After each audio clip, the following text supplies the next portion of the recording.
రేపొద్దున ఇబ్బంది అవుతాయి. ఇది ఖచ్చితంగా ఉంటుంది. ఒక రంగం కుదేలు అయిపోదా? ఖచ్చితంగా అవుతుంది. దానికి తగ్గట్టుగా చూసుకోవాలి.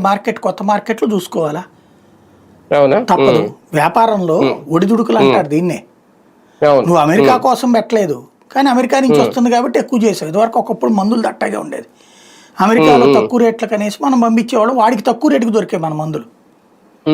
తర్వాత ఎప్పుడైతే అమెరికన్ వ్యాపారాలు పెరిగాక మన వాటి మీద ట్యాక్స్ ఎక్కువ వేసాడు వాడు. మందుల కంపెనీల వాళ్ళందరూ గొల్లుమన్నారు. కానీ నువ్వు అమెరికాని బేస్ చేసుకుని ఎందుకు చేస్తున్న వ్యాపారం?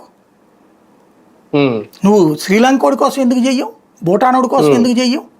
అంటే అమెరికా అగ్రరాజ్యం కాబట్టి ఖచ్చితంగా దాని వ్యాపారాలు చేస్తున్నాయి. మరి ఆడి వ్యాపారం ఆడిది, ఎవడి వ్యాపారం ఆడిదే కదా. అలా అనుకుంటే ఇంకా ప్రపంచీకరణ అనే దానికి ఇంకేముంటుంది సార్? అక్కడికి అమ్ముకోవడానికే కదా అనుమతిస్తుంది, అదే ప్రపంచీకరణ. జరగదు కదా అంటున్నా నేను. వాడికి మరి ఎక్కువ వేసావు కదా నువ్వు, అంతేనా? వాడికి నువ్వు 100 రూపాయలు వసూలు చేస్తా, వాడు 27 వేస్తే గొల్లుమని ఎట్ట అంటావు? మార్చు, నువ్వు కొన్నిట్లలో తగ్గించుకో.